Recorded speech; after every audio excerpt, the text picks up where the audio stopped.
In this video I'll show you how to connect Zoho Mail to Hostinger properly so your domain email works without issues.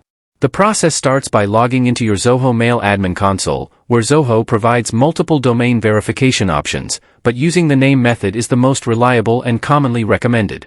Once you select name verification, you'll copy the values Zoho provides and then log into your Hostinger control panel. From there, head to the Advanced DNS Zone editor and add a new name record, carefully pasting the host name and target exactly as shown in Zoho and setting the TTL value correctly. After saving the record, you'll return to the Zoho admin console and verify the domain, which usually succeeds once DNS changes propagate. After verification, Zoho allows you to create admin and user email accounts.